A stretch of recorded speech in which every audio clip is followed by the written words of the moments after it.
The broadcast is now starting. All attendees are in listen-only mode. Welcome, welcome. Good morning to everyone, or afternoon if you're in afternoon time zones. My name is Sunny Nielsen. I am the organizer and kind of intro presenter here for Boostability. Thank you for joining us on today's webinar on how do I apply SEO to work on my website. Now, as people are filtering in, we just want to let you know about a few features on the webinar. There is a chat box in here. You are more than welcome to say hi. If you want to say where you're from. We always love to see the range of areas that people are listening in from. So feel free to put something in the chat box, of course. And also we have a questions feature. The questions section. If you have questions throughout the presentation, please by all means write your questions into the question box. And our presenter, Colton Miller, who is one of our senior SEO strategists here at Boostability, he will help to answer those questions at the end of the presentation. So again, by all means, there is chat feature, question box. Please feel free to use those throughout the presentation, and we will answer as many questions as we can at the end in any of the time that we have left. And while we're waiting for other people to filter on in, we'd love if you could just take a short little poll for us, just so that we know where you heard about this webinar. How did you hear about this webinar? Did you get an email? Did you happen to see it on Facebook or Twitter? Or did you read about it on our blog? Or was it something else? We would love to just kind of hear how you heard about the website, or how you heard about the webinar, and how you came to be with us today. If you could take that short poll for the next couple of minutes, just while we're getting a few more people rolling in. We always want to have a little bit of a buffer time just to allow people to roll in. Sometimes, people got to connect, got to make sure they get that connection ready. Thank you so much for those who are already answering that poll. We really do appreciate it. Again, this is the webinar, How Do I Apply SEO to Work on My Website? My name is Sunny Nielsen. I am the Communication Manager here at Boostability, and our presenter today is Colton Miller. He is one of our senior SEO strategists here at Boostability. And we do appreciate everyone who has come in. We have quite a few people. It looks like we have quite a few East Coasters. We have New York, Alabama, Florida. We even have some from Canada. Thank you, thank you. We appreciate everyone who is attending at this point. We really do appreciate you. It looks like, most of you have voted on the poll, so thank you so much for your feedback on the poll. We appreciate that. So why don't we, it's been a couple of minutes, so why don't we go ahead, we'll close the poll, and then we will turn the time over to Colton. So thank you once again for everyone who participated in that poll. And now we will hand the reins over, there we go, over to Colton. Colton, say hi to the group. Hi everyone, thanks for joining us today. All right, Colton, you take the reins from here, and please tell us more about SEO. Yeah, absolutely. So just a little bit about me, just quick background for you. I've been at Boostability for a little over 6 years. Been in the SEO portion of the business for well over 7, so been in SEO for quite some time here. And I've been through the whole process, selling it, interacting with it as far as applying it to websites, account managing for it, all that good stuff. So hopefully we'll have some good information for you, lots of stuff that you can take away and apply to your own businesses. So we'll go ahead and get started with the presentation here. How do I apply SEO work on my website? Now, the reason that we chose that topic is because we get a lot of questions like this through a lot of our social media, just general questions from our customers, just a lot of feedback in general. And basically the gist is I need a general knowledge on the SEO concept, especially on how it works. And oftentimes that question evolves to, how can I actually apply that to my website? How can I actually take those things that you're saying are good and put them into my business? So with that, and with no further ado, we'll go ahead and jump right in. So basically the first thing is that you're the expert. Show it in your content. You know your business. Typically you're the ones that have started it, or at least have a very intricate and intimate knowledge of it. So show it in your content. One of the first points that we can give here is write what you know about. You might not know everything, but in the case of like boostability as an example, I would feel very comfortable in writing about, content, reporting, how we get links, or whatever it might be. And those are three fields that I feel very comfortable in writing about. I don't necessarily know everything about them, but I can at least write some and portray that in the content. So it's the same thing for your business. Write about what you know. If you're not sure about a certain topic and you would like content around that, I'm sure there's other people within your organization that you can always pull information from, get details from, or even have them write the content as well to help produce that for you and your website. So next point we've got is you know the questions that are most commonly asked by your audience regarding your product or your service. You can even just do a quick poll like we did here just now. You can even ask them on social media, whatever it might be, but basically get some of those questions. If you already know them, then try to answer those questions with your website's content. It could be an FAQ page. It could be a whole blog post or a whole page by itself. It could be like a how-to or how we do things type page. As a good example is, how can I apply SEO work to my website? That's a question that we get, and so here we're going to provide some feedback. You can answer frequently asked questions, and you get some customers. So just a few examples of how you can get content or get questions, and then obviously answer that to get that content for your website. Third point, make your content easy for users to understand. Basically, you can break things down for your readers. You can make it look a little bit better. So if you look at the right-hand side, this is just a quick block of text I just threw up here. Not very appealing. It kind of looks hard to get through. Even though it's small, you might look at that and go, man, that is boring. But if we look at this example, it's the exact same content. I've just added some things, broken it out just a little bit more. This is a lot more appealing, a lot more attractive for people. And something like this is going to get a lot more engagement with your content. Not to mention, it shows that you know what you're doing, right? We'll step back here. So again, this is the before, kind of boring. You just feel tired before you read it.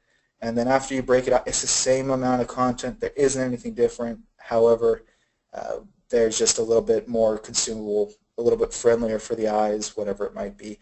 So make sure that when you create the content that you then try to spice it up or add something in there to make it appealing for people as they dive through it. Again, I don't expect everybody to read this, but you get the general point that just make your content stand out a little bit more. Fourth point, approach a similar subject in multiple ways. Things like online videos, web page content, blog content, images, and more. So in the example here, I actually pulled this directly from this particular website. So they had an image up top, which is their logo. They have kind of their own little patented or kind of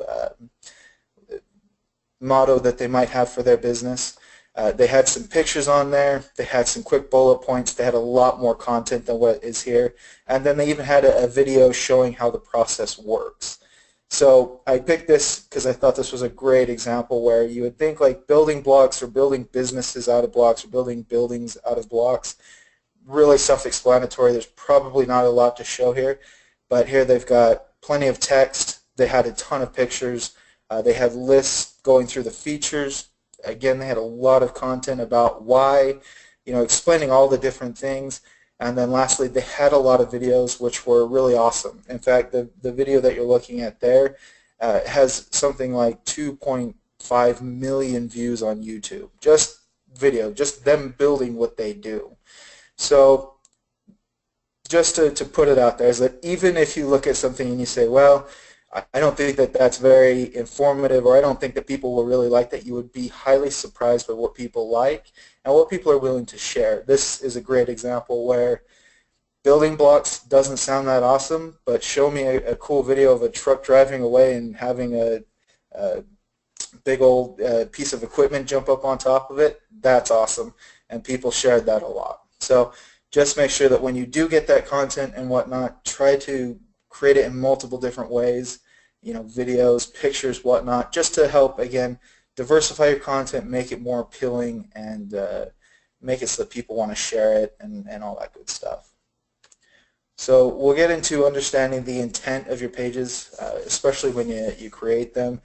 So basically, the end-all be-all for a page is obviously you want to have information there, but more likely than not, you want to have some sort of objective. You want people to sign up. You want people to buy.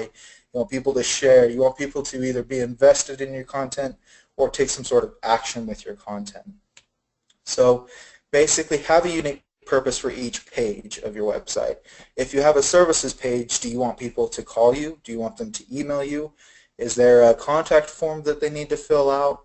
Whatever it might be, just make sure that you're trying to get that in there. Even if you just have a simple blog, or you're just trying to do something where you're just producing content or putting some information or even your ideas out there in the world, the call to action in that scenario would be something like sharing it or commenting on it or asking a question or something to that effect to essentially pull that user interaction. So make sure when you create your pages, they all have a unique purpose.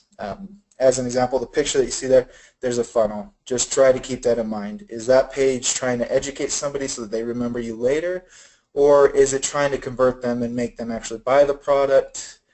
There's a lot of different ways, and obviously, because you guys know your business, you guys are going to know what works best. Maybe it works best to really educate the client before they buy. Maybe it's best to try to get them to buy so that you can show them how it works.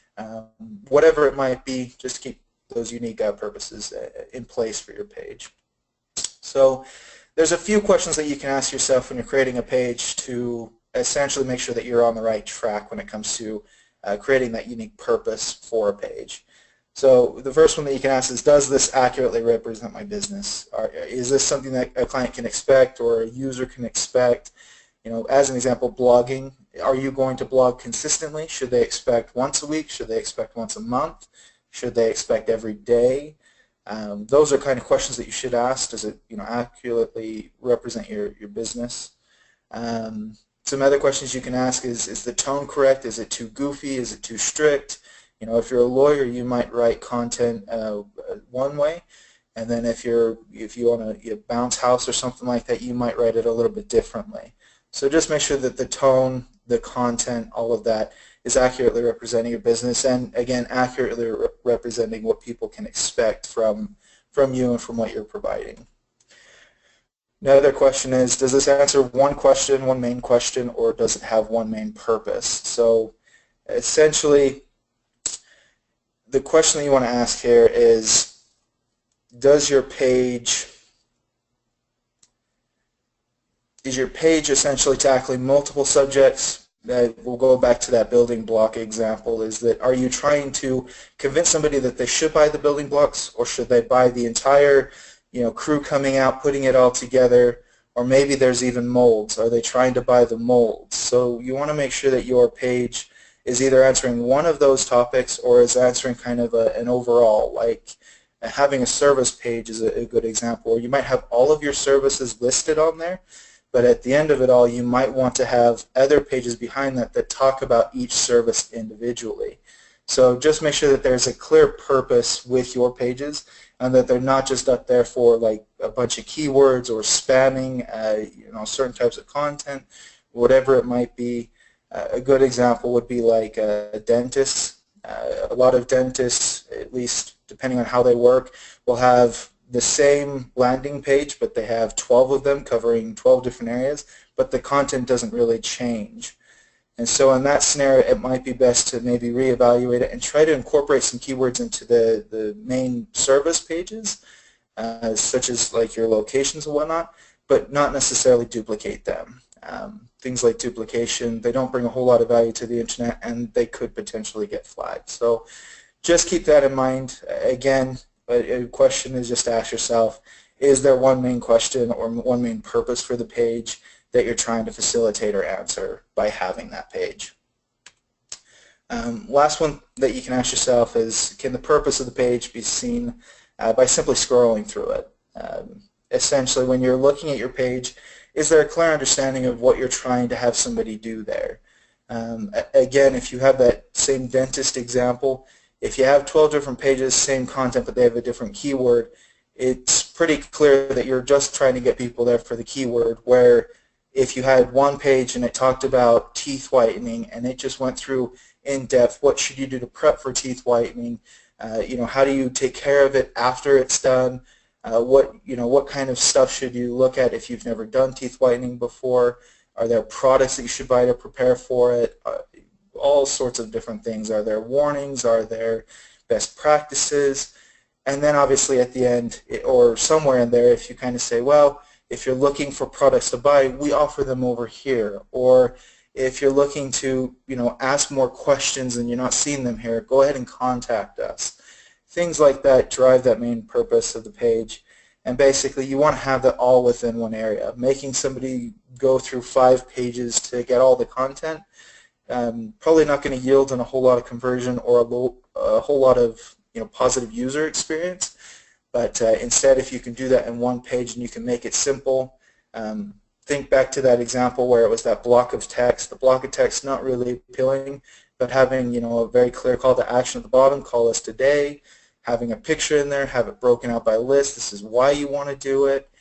Those are the kind of things that can make your page a lot more appealing and make it so that people understand the purpose of the page just by scrolling through it. So with that, we'll jump into the next one. Basically, optimize your pages as you go.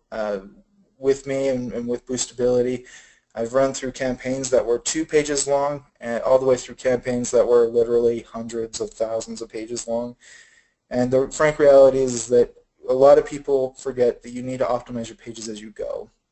A lot of times it's often an overlooked thing. They build 50 pages or 100 pages, and then they go back and they're like, oh man, it's so much work.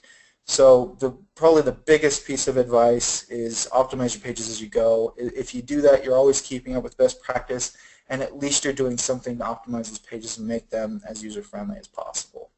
So as an example, again, building or rebuilding your website, that gives you the opportunity to potentially clean house if you need to. Do you have 5 pages that talk about a similar subject? Do you have 3 pages that could really be smashed into one?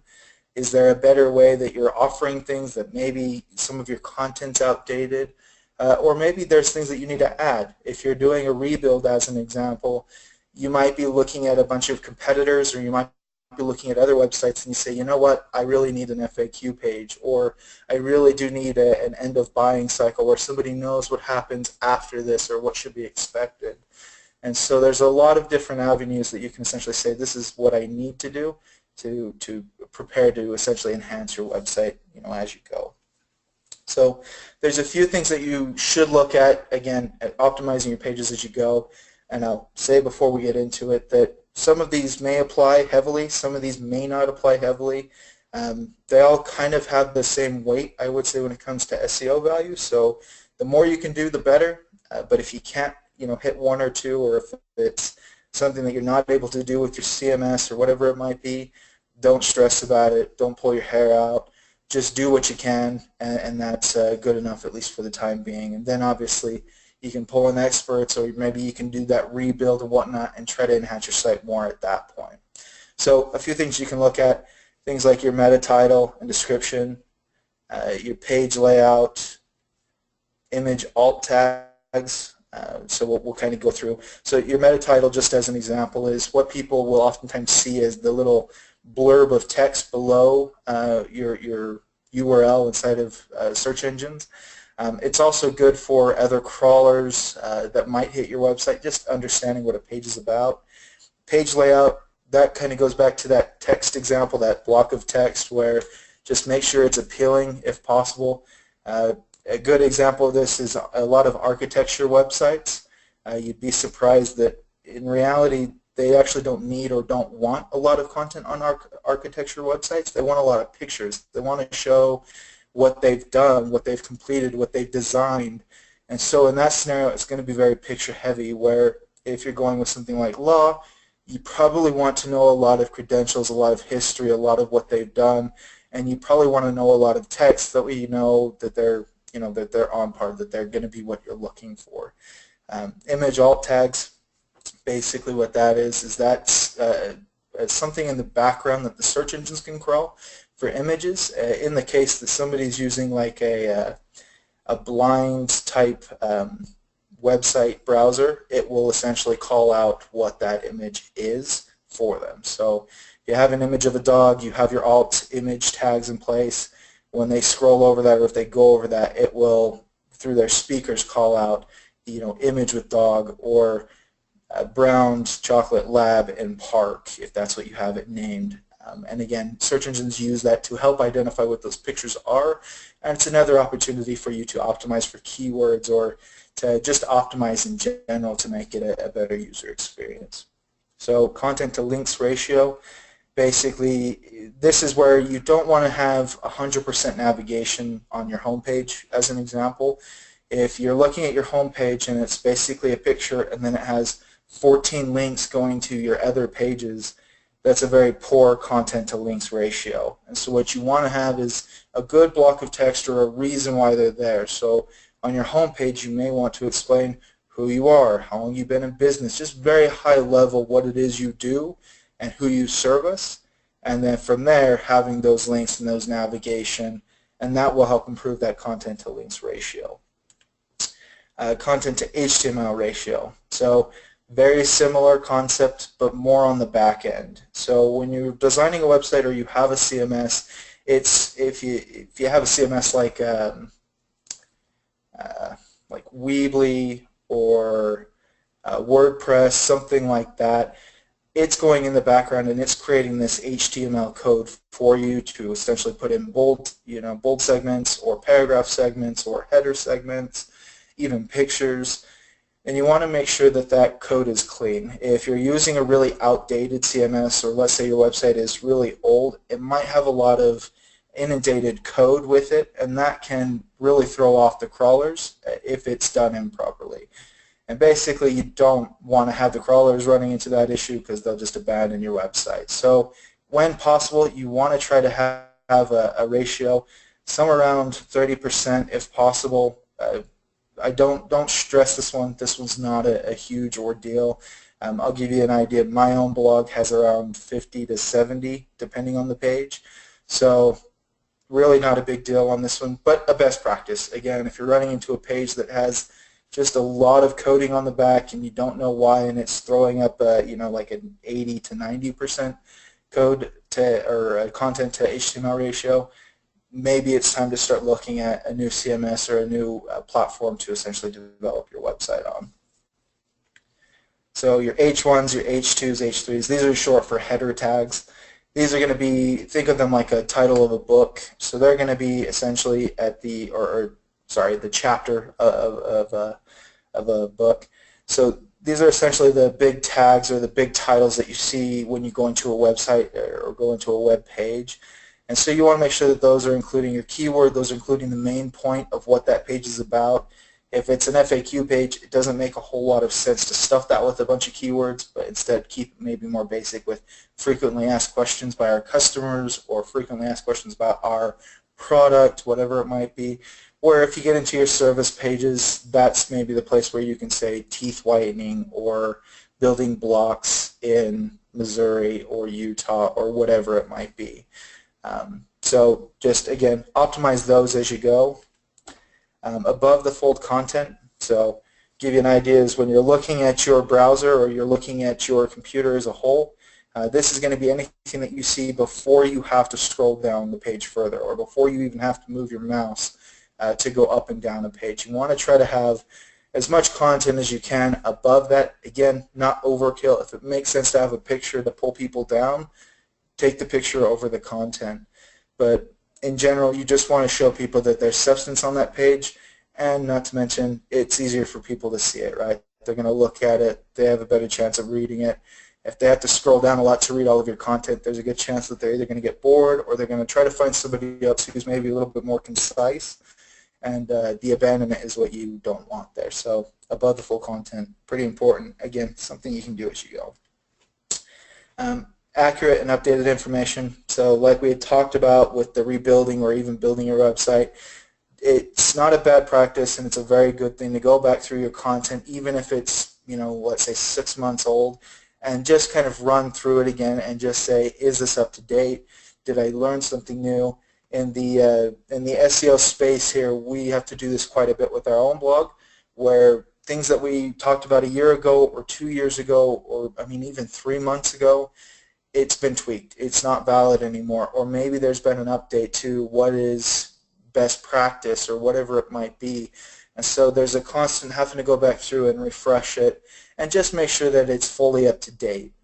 There's nothing worse for a user than hitting a page, and I'm sure everybody's done this at one point in their online experience, where they've gone to a page, they visit it, they think it's a great page, they read through it and they go, well, that doesn't make sense, or I don't think that's the case, or even they get corrected after the fact, right? There's nothing worse than going to your boss or to your significant other or whoever it might be, or even a friend, and just saying, hey, this is what I learned, having them correct you, because now you have a negative association with that business or that brand or whatever it might be. So keeping that content up to date it's a necessity. And it's something that, again, as you go, just try to go back. If you don't want to write a blog this week, that's fine. Just go back, read another blog, make sure it's up to date, maybe read 2, and just update that content. So it's something that you can refresh over time. Broken links. This is pretty self-explanatory, but basically if you try to click on a link on a page and it goes to like a 404 page, or let's say it just goes to a page that is either no longer existing or just doesn't go anywhere, maybe if you click on like a services link or something like that, it takes you to the home page again. Something like that needs to be addressed, because it's not going to create a good user experience. Not to mention, it's not yielding some of the stuff we talked about before, where you want to have a good user experience and you want to have a good purpose for the page. If somebody clicks on a link and it takes them back to the same page, or even a page that it wasn't intended for, or even just a page that doesn't exist, again, you're not fulfilling the purpose of the page, and you're not creating that good user experience that people expect. So moving on here, we've got share your business on social media. So social media is huge. It's where we get a lot of our followers. It's how we get a lot of our content coming back in, our questions that we then create content from. So YouTube is the second largest search engine online, period. I'm sure everybody can attest that they probably use YouTube multiple times a day. I can attest to that. I know my wife, she loves YouTube to death. So it's huge. Basically, it's a great place to answer some common questions. Again, you can have maybe some stuff about what you actually provide with your service. Maybe it's best practices. Maybe it's even just going over what your business offers and just saying, hey, you may not have known, but we offer this, this, and this, and that's stuff that we don't necessarily have anywhere else. So YouTube's a great place to answer that. Again, it's another segment for content, and it's another area that people can find you. So what you want to do is you want to optimize your video titles and descriptions. Maybe try to do some keyword research. Basically just find some keywords that people can find you on that are going to be beneficial for you and beneficial to people that search for that, right? If they're searching, again, we'll go with the teeth whitening. If they search for teeth whitening and they land on a windows and doors page or a windows and doors video, not really that beneficial. So just make sure that when you're looking at those keywords that you're trying to pick ones that are very relevant to your business and relevant to what you're doing and what that video might talk about. Facebook is considered a top search engine as well, especially in the local space. So if we've got anybody that's local listening right now, Facebook is a pretty good giant when it comes to potentially getting customers. Many users on Facebook, Yelp, Foursquare, and other sites for local business information, they basically search on Facebook, or they get recommendations from their friends and whatnot on Facebook instead of like searching for it on Google. So keep that in mind. I know that I've asked the question many times, hey, does anybody know a good plumber? And then I get 3 or 4 suggestions. So in some cases it might be you trying to do your best to outreach on Facebook or whatnot, or just connect with customers that you've had in the past. Thank them for their time. Thank them for allowing you to come in and work for them, whatever it might be. Just trying to connect with them so that way, again, you can gain some more attention from like Facebook. Have your information available everywhere. someone might look. This is something that you're probably going to know a little bit more on, as far as, are people searching on Facebook a little bit more? Are they going to Twitter? What are people more inclined for your area, and even what you're offering? As an example, if you're like a restaurant, Facebook might be okay, Twitter might be okay, but Instagram might be the best place for it. So with that, just be conscious of having your information everywhere, so that way if anybody's searching anywhere, they can find you and obviously be one of your customers. Tweets can now be found in Google results, so this is a newer update, probably towards the end of last year. Basically, Google got access, or has been given access to Twitter. They also have a little bit more of an open connection Twitter does, so that way they can get included in search results. And because that means that every time you tweet or you do something on Twitter, that's more content that can essentially be found on search engines by somebody searching. So they also provide links that help drive clicks to your website. Obviously that's important. Obviously it gets you the chance to get a link, but it also, and probably the biggest reason, is that it gives you a chance to get users from search engine hashtagging things and whatnot. Those will also help you out in gaining, people that maybe have never heard of your business or don't know what you do. They can gain some awareness there. Google Plus is another big one. Obviously, Google Plus is your maps listing. So if you're local, it's a must. Basically, you want to keep your business information up to date. Don't leave any page blank. The worst thing that can happen, that I've seen a lot of times here at Boostability, is having somebody who's gone in and created one Google Plus page. They didn't fully optimize it. They accidentally created another one, or even 2, 3, 4. And now they've got 3 or 4 pages that aren't that great, but they do fill some needs, some fill others. Google's pretty good about smashing things like that altogether, but you're leaving it up to Google. They might include the wrong address. They might include the wrong phone number. They may accidentally pull a picture that you didn't mean to upload but is now there, and so that's now the face of your business. So just make sure that when you're optimizing, especially on Google+, that your information is always up to date. Again, since we are on Google, and if you are local, Maps is going to be one of the biggest drivers for traffic for you. That's where you want to make sure that people find the most accurate information about your business, so that way they can find you and participate in your services. Photos are important. Again, going back, you don't want a photo you don't want up there, but at the same time you do want photos that are going to help drive conversion. Having things like before and afters, or even a really nice picture of your logo, things like that can help build credibility, can help outshine your competition, and in general they just show that, again, you know what you're doing, you're the expert, and that you're the best choice for them to either buy or visit or whatever it might be. So going to the local space, get your website on local directories, and most of these do require a physical address, but there are some that you can find that don't require that. So if you're just strictly an online business, don't shy away from this. This is something that you still can participate in, but if you are local, perk your ears up.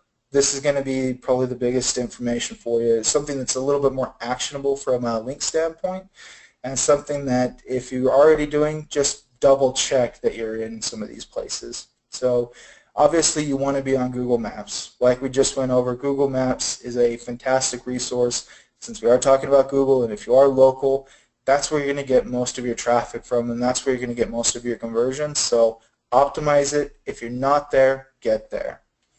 Apple Maps is a new player in the game, but it's something that, again, everybody's using. iPhones are the largest source of phones in the world, so since they're powered by Apple, Apple Maps is going to be where you're going to get a lot of those people if they're searching on like an iPhone, or if they're not going to Google, whatever it might be. So make sure that you're on Apple Maps. It's free. You can go there. Again, optimize your business. Make sure it's accurate. Not to mention you get links, traffic, all that good stuff. But Apple Maps is a good one. Yelp. Yelp is incredibly powerful. I'm sure that there's many people here who have used Yelp or get leads from Yelp. Yelp is really good as far as getting a lot of local traffic or trying to get that third-party opinion.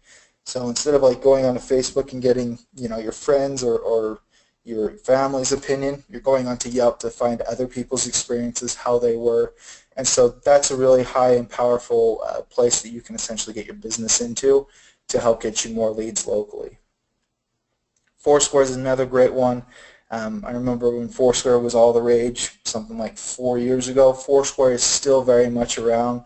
It's probably one of the top 3 local listing sites that we help put people into here. So outside of your Google Maps, again, just kind of following that order, Foursquare is going to be very powerful for you as well. Yellow Pages is another great one. A lot of Yellow Pages when you're searching for some high-end queries like plumber in Provo or plumber Salt Lake City, whatever it might be. A lot of those queries are going to have Yellow Pages returning as either one of the top pages or at least on the front page. So because that, you want to get included in there. When people click onto Yellow Pages, you want your business to try to be there. Again, the name of the game here is trying to get leads. It's trying to get people to get familiar with your brand, your business. So Yellow Pages is another powerful one for you. Local.com, similar to Yellow Pages, Local.com is another one that pops up a lot. It varies for services, but Local is going to be another one that you're going to want to get into, so Local.com. Local community pages, so that would be this one, and then Better Business Bureau. Had this switched up. So basically, Better Business Bureau, that's another one. Builds a lot of credibility. A lot of people expect to see a very good score on there. So working with Better Business Bureau, or even just trying to get your listing in there so that way you can get people that are searching on that particular place is a benefit. Local community pages, so this could be things like local Chamber of Commerce stuff, or even people that are running small town blogs or something to that effect, where it's a community that you can tap into to either help bolster your service, or maybe it's a really good fit. If you own a bicycle shop, maybe getting into a few places where there's like bicycle clubs, or maybe even practice clubs, whatever it might be for like bicycling, it'll be worth your time trying to get into those and either be a vendor on their website, or even just being a resource, or if anybody has questions, it's all going to help you gain those leads. It's all going to help you do that. So tap into those local markets, tap into those local community pages whenever possible. And then lastly, the local government listings. That would probably be more around your Chamber of Commerce, maybe even local businesses that are all in one area. It's just you want to try to get into those government-run type websites. They oftentimes have a lot more authority. Again, they have a lot more trust, and it's just another way to help build that credibility and, again, gain more leads for you and your business. And there's more. I mean, this is just a few examples of where you can get these, but all you have to do a quick Google search for local listings or local directories. You can find tons of lists, whatever it might be. Spend some time. If you've already gone through all of these, or these are all optimized and you know that for a fact, find more. It never hurts to get your business out there. It never hurts to get more links, and obviously it never hurts to get more traffic. So that's everything I've got. Basically, leave it up to you guys now. If you've got any questions, ask away, and I'll definitely try to answer them as best I can. Thanks so much, Colton, for your awesome presentation. We did have quite a few questions that have come through so far. We did have one person just want a little bit more clarification on exactly how content helps SEO, and if that content we want people, with the purpose of the content, do we just want people visiting the page or sharing it on social channels, and does that increase the SEO value of the content? Yeah, absolutely. So content, and it's a fantastic question. So content as a whole, again, try to keep in mind that content is not just limited to text. So content can, be pictures, it can be videos, again, it can be those lists, and basically content is, there's a few different purposes, right? Content is going to be the thing that helps attract people, right? If you have a page and it's blank, but it has a keyword in there, it's not really helpful, right? Nobody's going to visit that page, and there's no need to visit that page because it's not providing any value. So having content there shows that you're an expert. It shows that you know what you're talking about and that you know what you're doing. And then it also helps provide when people do come to that page, makes it so they can find you, and it just in general makes it so that when people hit that page, they know that they're in good hands, right? And again, going back to that whole purpose, you're trying to make sure that with your content that you're either answering a question or that you're trying to get somebody to do something, right? If you're having somebody come to your service page, you want to make sure that they understand your service, that they know how they can participate in your service or buy your service or get like an estimate for your service, and then at the end of it all, if they have more questions or whatever it might be, they can get back to you.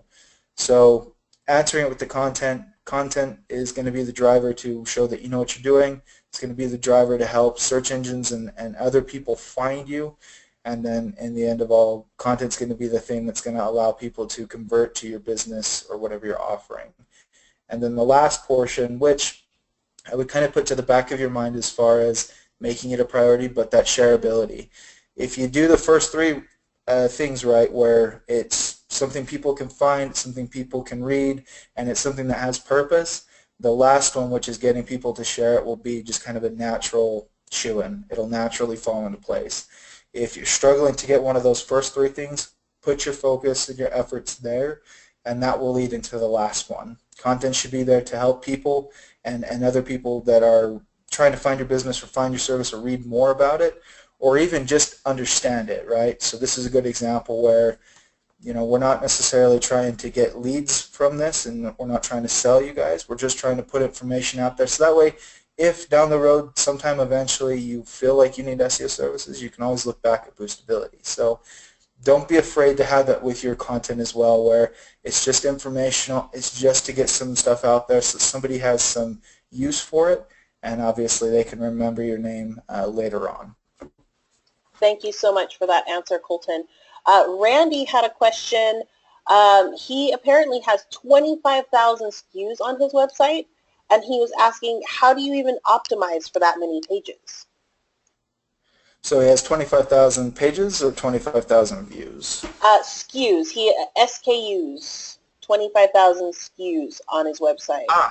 Gotcha. Okay. He's got 25,000 products essentially. So essentially, Randy, what you're going to want to do, and this is going to be taking it slow. Sometimes, depending on your CMS and what it has, it can help you. So what I mean by that is that sometimes your CMS will let you do kind of batched optimization, where you can go into the settings and whatnot, and you can modify some things to essentially say, in the title, try to put this. And what that essentially means is that if you're offering, let's just say that you have 100 different types of cell phone chargers or cell phone batteries or whatever it might be, you can go through and you can essentially optimize 100 of those, not the best that they can be optimized, but optimize them a little bit through the CMS settings.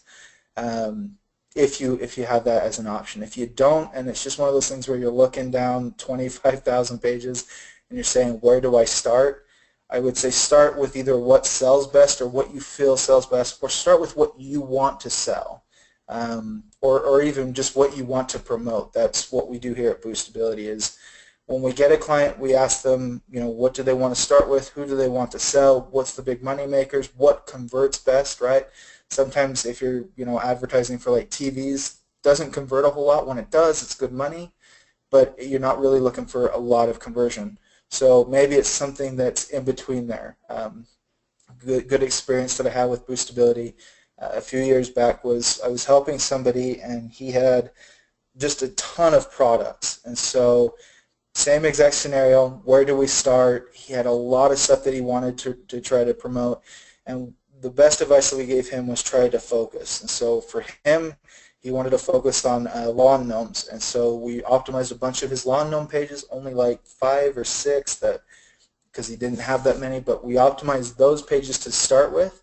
He started getting some conversions off of that after having some link building and got some rankings, started getting some conversions, and he just kind of kept going down that path, optimizing as he went, and eventually it molded his business from selling everything under the sun to trying to just sell some lawn stuff or lawn decorations and whatnot. So there's also potential of narrowing what you're trying to look at.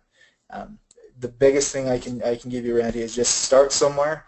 Even if it's not hitting all 25,000, if you hit 10 pages or even 2 pages, it's better than nothing. And if those 2 pages or 1 page or whatever it might be can start ranking and getting those conversions, that's accomplishing the goal that you're looking for, and that can help drive you to just optimize more and more pages as you go.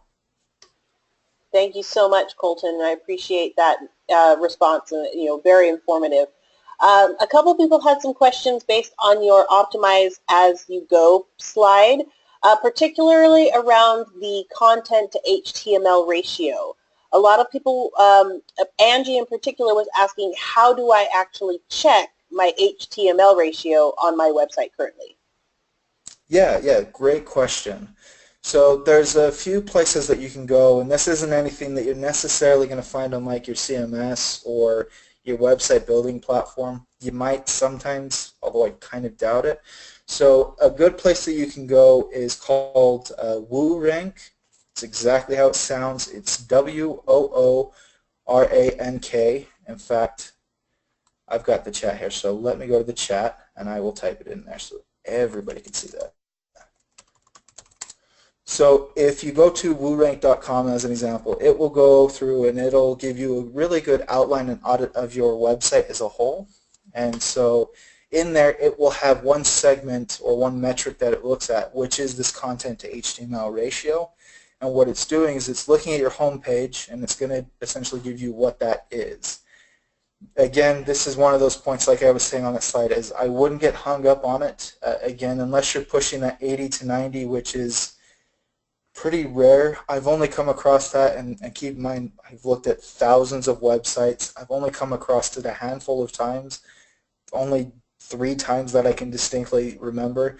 And in all of those cases, it was somebody who had a website back from like 99 or 98.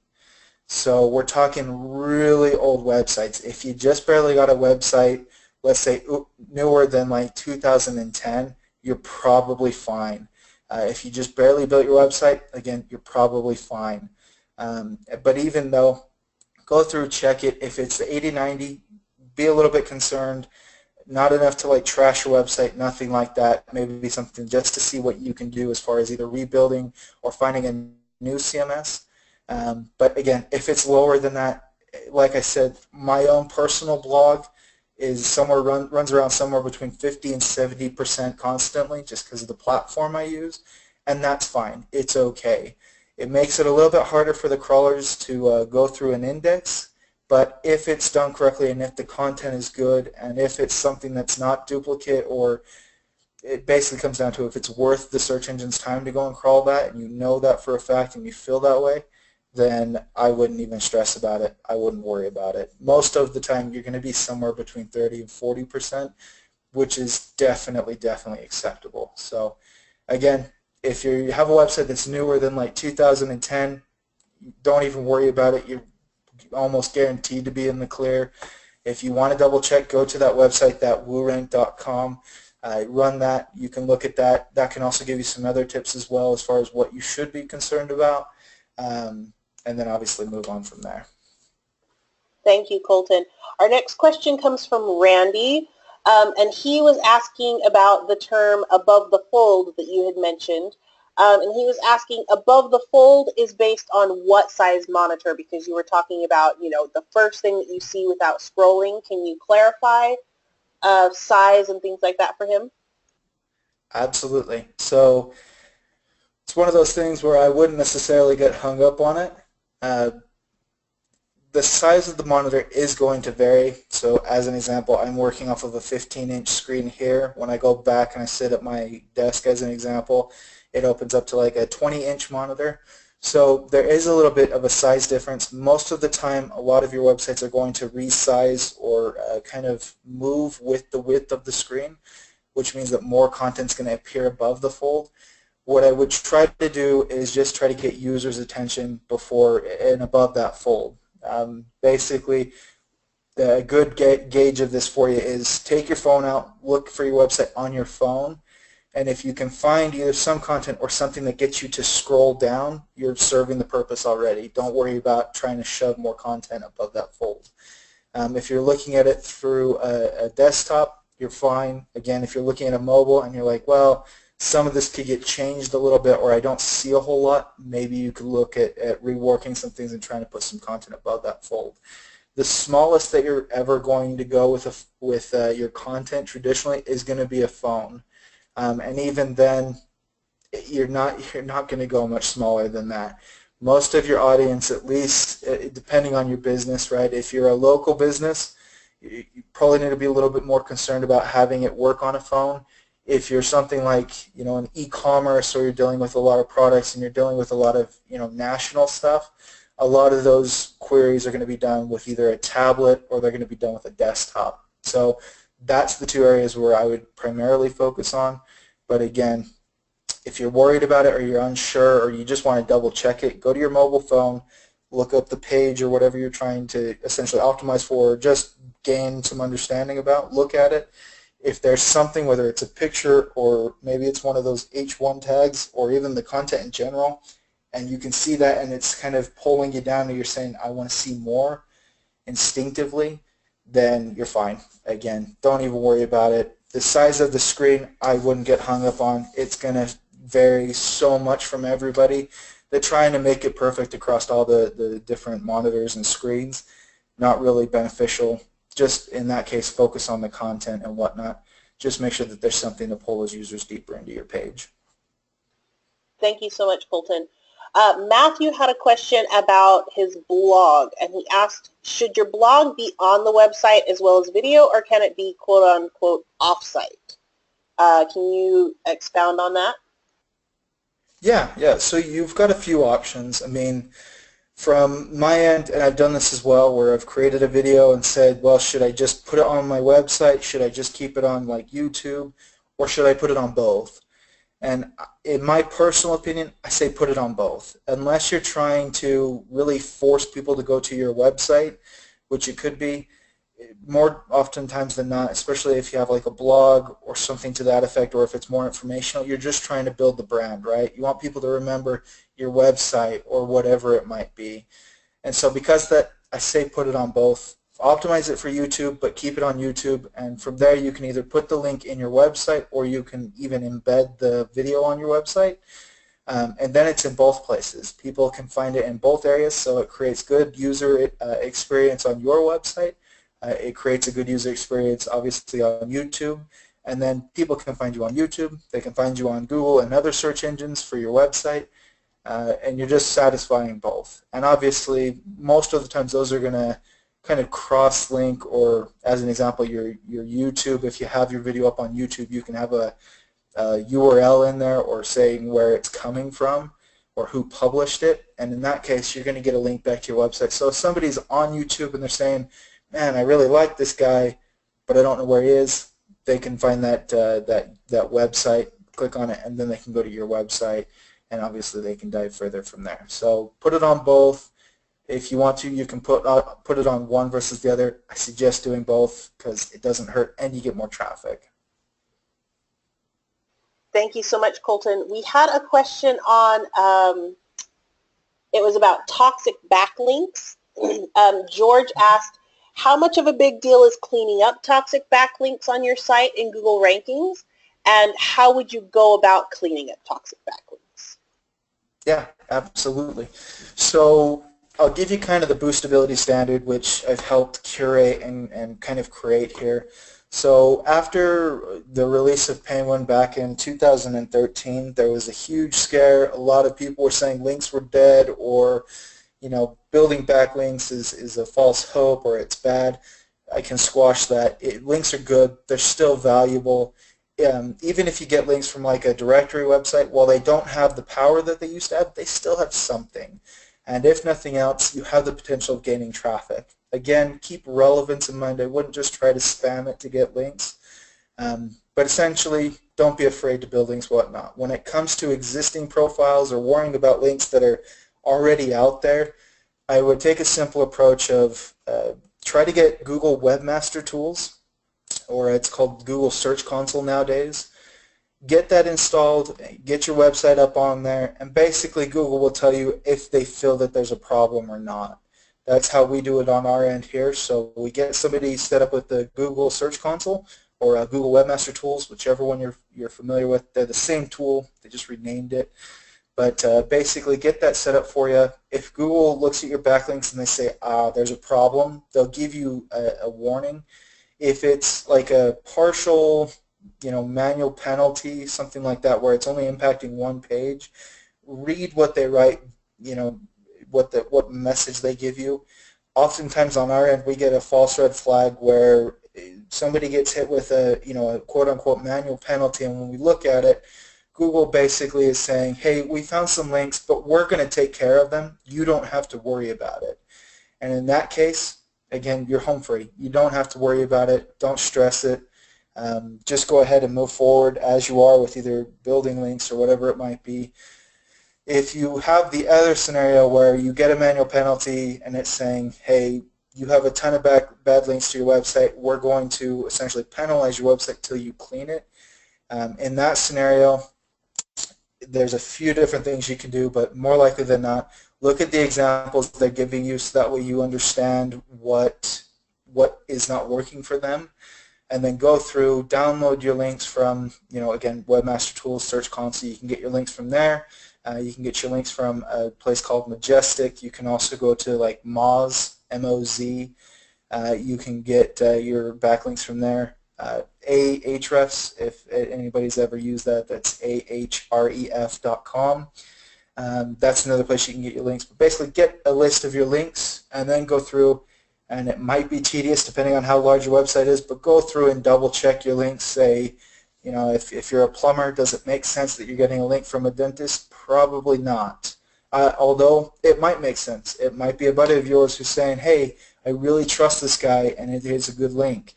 Look at the content that is associated with that link, and if the content is valid or is working for your business, consider the link good. If you're looking at it and it's like, there isn't any content or there just isn't any relevance to my business with this content, that's when I would be concerned. And then from there you can reach out and essentially ask them to get that link removed, whatever it might be. There's services that can do that for you if you don't have the time. But in general, and just to kind of go back to the core of the question, is toxic links, I wouldn't give too much credibility or too much thought to toxic links unless you have a manual penalty and unless it's very specifically called out by Google. If you don't have that, don't worry about it. If you do have that, then take some concern, but start there. Get that Webmaster Tools Search Console installed and move on from there. Otherwise, you're just guessing. You're guessing, I'm guessing, everybody's guessing at that point whether something's valid or not. Thanks, Colton.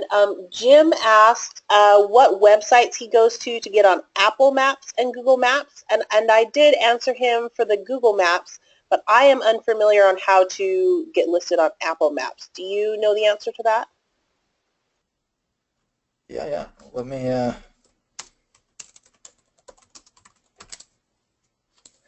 So give me just 2 seconds and I'll see if I can't throw it up into... There we go. Let's pull the chat out. There you go. So if you go there, if you already have an Apple ID, you can sign in and then essentially create or submit a listing from there. If you don't have an Apple ID, which is think of it like having an MSN ID or even like a Google login or a Gmail login. If you don't have that, you'll have to create it. You can usually use your existing email, so don't worry about having to go and create a brand new email, nothing like that. Just use what you got, create an account, and then go ahead and you can either submit a listing or update a listing. Double check, make sure that you search their inventory already in their index. There is a good possibility that they already have you in there, and so instead of creating one, you just have to update one. So log in, get that taken care of, and then again, search for yourself, try to find yourself if you can. Go ahead and just update the listing or optimize it. If you can't find yourself, go ahead and create one, and obviously you'll get included. Thank you. Mark had a question about local listings. He asked, do local listings negatively affect e-commerce sites? Local listings. So I'm going to say no on this one, just because traditionally if you have an e-commerce website and you have, let's say, a local directory, there oftentimes is not going to be too much cross-play there. If it's the case where you have, let's say, a local directory and it's allowing you to submit like an e-commerce, depending on the context, right? Most of the time if it's a local directory, they oftentimes won't have like a web directory. They'll basically require some sort of address to get listed. If that's the case, don't worry about putting yourself there. There's no negative connotation. If you're on the other end where you're at a local directory and it's allowing you to submit your website but doesn't require an address, in that case they oftentimes have either a separate directory or they just have a good search feature where if somebody searches for like shoes and that's something that you happen to offer, they'll show a couple web results as well as a couple local results. And if that's the case, it's just money. You're good. You're going to get a link there. You're going to get some traffic, whatnot. If you're concerned about local directories taking over, let's say, your e-commerce traffic, again, there's not too much cross-play there. I wouldn't worry about it from that angle. I wouldn't worry about it at all. I would just more of, if you can get included, great. If you can't, move on, find somewhere else that you can get included in. Wonderful. Let's take one more question as we are right here at the end of our time. We have someone asking, does every page need to be optimized with keywords such as the frequently asked questions, the contact us, the about us? Can you expound on that? Yeah, so depending on how it works out, so let me clarify, is that if you have an FAQ page, or let's say you have a contact us page, sometimes keywords fit right in there. So let's say like a contact us page, let's use our dentist example, which I've been so fond of. If we use the dentist example there, we have somebody who, let's say I'm located in Salt Lake City and I'm a dentist and I have my contact us page that's saying, hey, here's my office. It's located in downtown Salt Lake City. In that scenario, it might be worthwhile to put in downtown dentist Salt Lake City as one of my titles or a keyword inside of my content, because that's what I am and that's what that page is looking to service.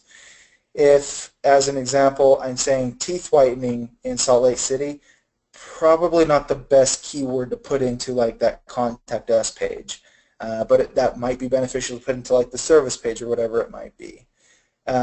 If it's the case of like the FAQ page, you might have things like frequently asked dentist questions, and your keyword there would be like dentist questions, and so it might be a little bit more broad, might not be exactly local, but it might be.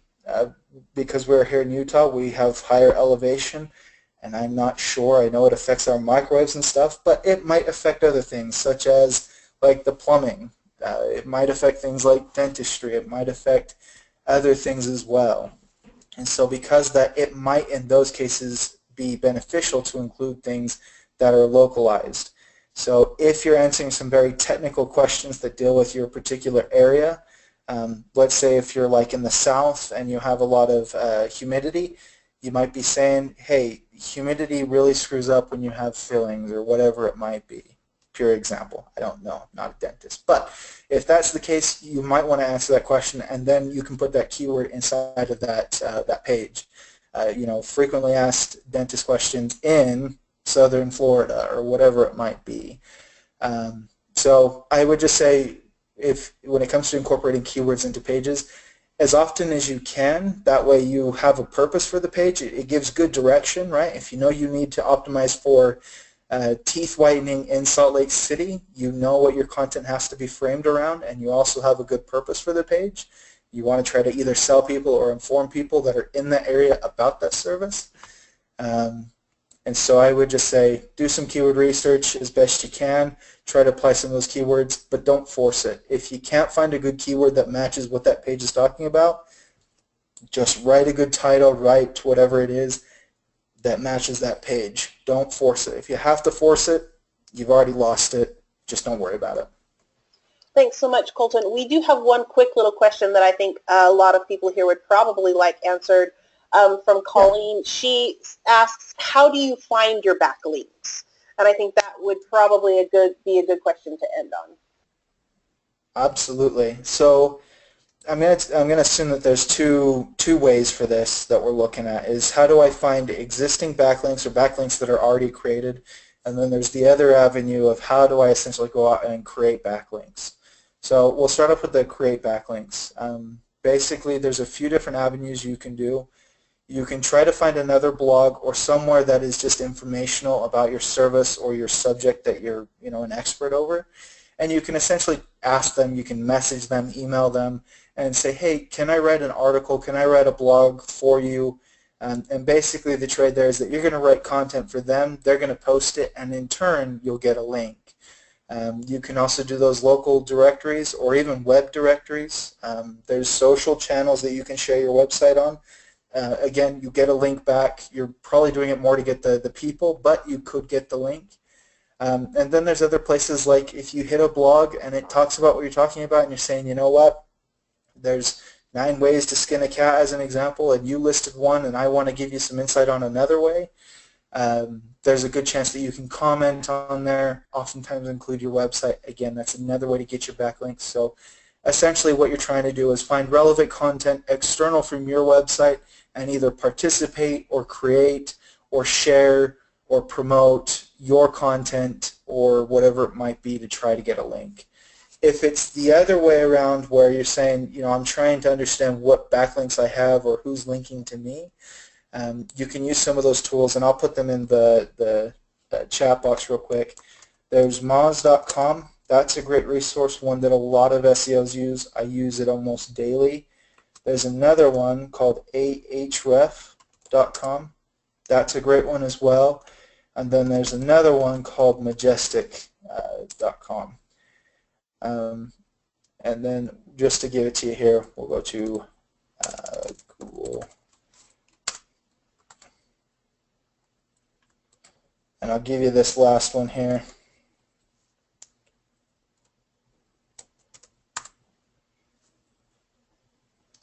And then there's the Webmaster Tools there. Oh, whoops, sorry. I spelled Webmaster Tools wrong. Sorry, use that second link for the Webmaster Tools. So you can use that second link there, and that's the one where if you're not sure or if you want to just essentially double check that you're doing things right, or if Google has any concerns about your links, visit that last one, get signed up with an account, get your website in their platform, and they'll basically let you know. But all four of those places will give you a place that you can essentially download your backlinks or get your backlinks or get a list of your backlinks. You can use one of those, you can use all of them, depends on how savvy or how detailed you want to be. If we run into concerns where somebody gets flagged in that Webmaster Tools or Search Console and basically Google's saying, hey, you have a bunch of bad links, we'll oftentimes go to all 3 of those or all 4 of those sources, download all of them, and then we'll smash them all together, remove any duplicates, so that way we have our full list of links. If you just want to kind of gauge what's out there, just use one. I know that Moz is free for a portion of their tool. Same with Ahref. I think Majestic you have to pay for it, but I'm not sure. So check those out. They'll give you a good place for your link. And then obviously if you're looking at buildings, find relevant sources and then try to get links that way. Thank you so much, Colton. We appreciate your expertise in the world of SEO. It can be super in-depth and a little overwhelming sometimes, so we appreciate you taking the time to review this with us and to help everyone get their websites working with SEO. Thank you everyone who joined us on our webinar today. We really appreciate your insights, your questions. We hope this was informative for you. If you have any additional questions related to this topic, feel free to reach out to us on our Twitter.